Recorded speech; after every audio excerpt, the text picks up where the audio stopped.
আচ্ছা, আজকে আমরা স্টার্ট করব হচ্ছে বাফার অ্যাম্প্লিফায়ার। হ্যাঁ, ওকে। বাফার অ্যাম্প্লিফায়ার আমরা ইনভার্টিং আর নন ইনভার্টিং অ্যাম্প্লিফায়ার দেখে ফেলছি। আজকে দেখবো হচ্ছে বাফার অ্যাম্প্লিফায়ার। বাফার অ্যাম্প্লিফায়ার কি? বাফার অ্যাম্প্লিফায়ার হচ্ছে ভোল্টেজ ফলোয়ার। একে আমরা ডাকতে পারি হচ্ছে তিনটা নামে: ভোল্টেজ ফলোয়ার,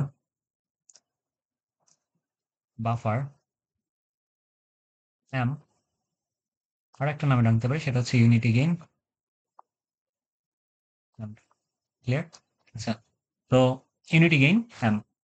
ওকে, তো আমাদের জন্য বাফার অ্যাম্প্লিফায়ার হচ্ছে বেসিক্যালি এমন একটা অ্যাম্প্লিফায়ার যার গেইন হচ্ছে 1। ইউনিটি কেন বলা হচ্ছে? বিকজ গেইন ইজ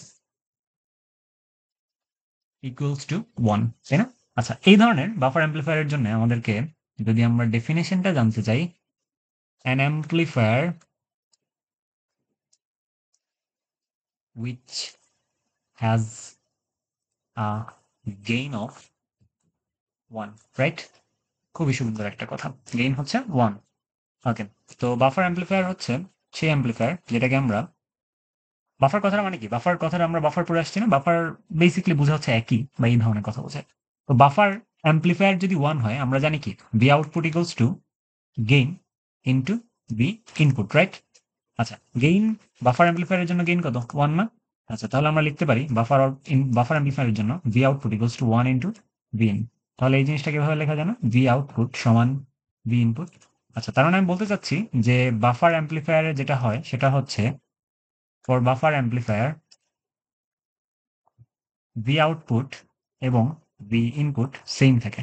অর্থাৎ সেই সকল সার্কিটে যেখানে আমার ইনপুটের সমান আউটপুট প্রয়োজন, সেখানে আমরা বাফার অ্যাম্প্লিফায়ার ইউজ করে থাকি, তাই না? আচ্ছা, তো বাফার অ্যাম্প্লিফায়ার ইউজ আমরা দেখবো, সমস্যা নেই। কনফিগারেশনটা কিরকম হবে?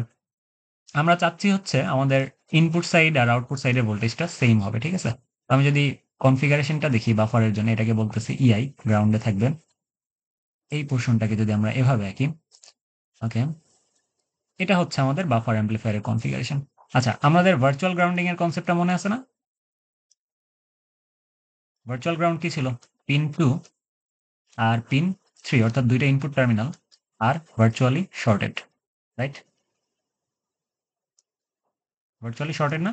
ভার্চুয়ালি শর্টেড মানে কি? তাদের মধ্যে ভোল্টেজের পার্থক্য কত? 0 ভোল্ট।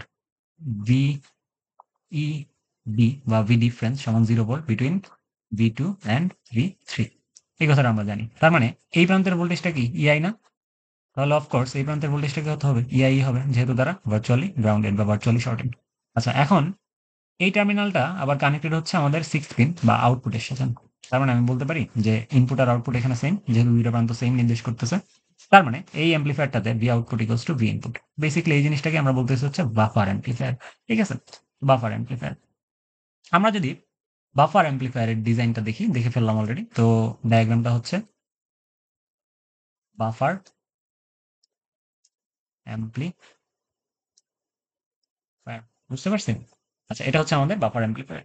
তো এরপরে আমরা যদি বলতে চাই বাফার অ্যাম্প্লিফায়ারে খুবই নেগলিজিবল অ্যামাউন্ট অফ কারেন্ট হয়, মানে ড্র করে। কারণ আমরা জানি যে অপ অ্যাম্পের ইনপুট রেজিস্ট্যান্সটা খুবই খুবই হাই, রাইট? খুবই হাই। তো এই দিক থেকে যখন একটা কারেন্ট আসবে, সেই কারেন্টটা যাওয়ার রাস্তা কিন্তু এইখানে। এখন কথা হচ্ছে অপ অ্যাম্পের ইনপুট রেজিস্ট্যান্স খুবই হাই, সো আমরা বলতে পারি যে buffer amplifier ড্রজ 0 amp amount of current, তাই না? অর্থাৎ বাফার অ্যাম্প্লিফায়ারে কারেন্ট খুবই নেগলিজিবল, এজন্য আমরা 0 বলতেছি।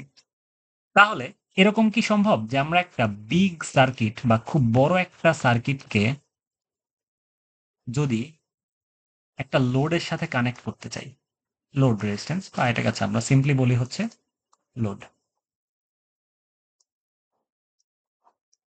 লোড লোডের সাথে কানেক্ট করতে চাই একটা বড় সার্কিটে, অনেক ধরনের ঘটনা থাকবে। তো বড় সার্কিট থেকে আমরা একটা আউটপুট পাবো, রাইট? আউটপুট পাবো। সেই আউটপুটটাকে আমি নিয়ে যেতে চাই হচ্ছে এই লোডের কাছে। এখন আমরা এইখানে ইম্পিডেন্স ম্যাচিং বলে একটা কথা আছে, যেটা মানে হচ্ছে আমরা যদি এখানে একটা বাফার অ্যাম্প্লিফায়ার ইউজ করি, বাফার অ্যাম্প্লিফায়ারের মধ্যে যদি এই ভি আউটটাকে চালনা করি, তাহলে কি ঘটবে? বাফার অ্যাম্প্লিফায়ারের মধ্যে যদি আমরা ভি আউটটা চালনা করি, তাহলে এই যে ভি আউটপুটটা বাফার অ্যাম্প্লিফায়ারের জন্য ইনপুট হিসেবে কাজ করতেছে। আমরা জানি বাফার অ্যাম্প্লিফায়ার ইনপুট আর আউটপুট সেম। তার মানে এই প্রান্তে আমি কি পাবো? ভি আউটপুট যেটা আছে সেটাই পাবো।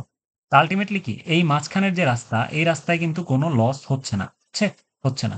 তার মানে আমার যে ডিজায়ার্ড যে বড় সার্কিট থেকে একটা আউটপুট পাইছিলাম সেই আউটপুটটা আমি লোডে নিয়ে যেতে পারতেছি। এই কনসেপ্টটাই বেসিক্যালি বাফার অ্যাম্পলিফায়ার আমরা ইউজ করি আমাদের সিটি এই সাবজেক্টের বা এই কোর্সের সিটি ওয়ানে। আমাদের ঠিক এই কোয়েশ্চেনটা আসছিল যেটা আমরা ম্যাক্সিমাম স্টুডেন্ট হচ্ছে ধরতে পারি নাই যে বাফার ইউজ করতে হবে। হ্যাঁ, তো কোয়েশ্চেনটা অনেকটা এরকম ছিল যে সিটি ওয়ানে এই কোয়েশ্চেনটা আসছিল, ঠিক আছে, বাট আমরা ধরতে পারি নাই। কোয়েশ্চেনটা হচ্ছে এরকম ছিল যে একটা ইনভার্টিং অ্যাম্পলিফায়ার দিয়ে দিছিল, ইনভার্টিং না, কি বলে, একটা অ্যাডার সার্কিট ছিল মনে হয়, হ্যাঁ অ্যাডার সার্কিট ছিল। অ্যাডার সার্কিটটি আমরা সামনে দেখবো, সমস্যা নেই, অ্যাডার সার্কিট হচ্ছে এরকম হয়, ঠিক আছে। তো অ্যাডার সার্কিট থেকে আমরা একটা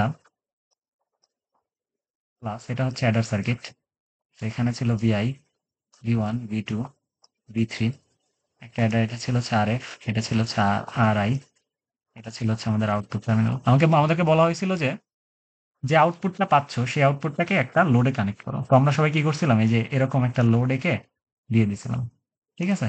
বাট ইন অ্যাকচুয়ালি হবে কি, স্যার যেটা চেয়েছিলেন বা আনসারে স্যার যেটা এক্সপেক্ট করেছিলেন সেটা হচ্ছে স্যার চেয়েছিলেন যেন আমরা এই ভি আউটটাকে একটা বাফার সার্কিটের সাথে কানেক্ট করি, ঠিক আছে। বাফার সার্কিট কিরকম ছিল, এরকম না, এরকম ছিল, তারপর লোডের সাথে কানেক্ট করি, ঠিক আছে। এই আরএল, তো এটা ছিল হচ্ছে আমাদের বাফার। এই ঘটনাটাকে বলা হচ্ছে ইম্পিডেন্স ম্যাচিং, ঠিক আছে। এই সিটি ওয়ান কোয়েশ্চেন আমি সলভ করে দেবো, সমস্যা নেই, যখন সলভ করবো তখন বুঝে যাবো। তো বেসিক্যালি এটাই হচ্ছে বাফার সার্কিট স্টাডি। ওকে, আশা করি বুঝতে পারছি। Thank you.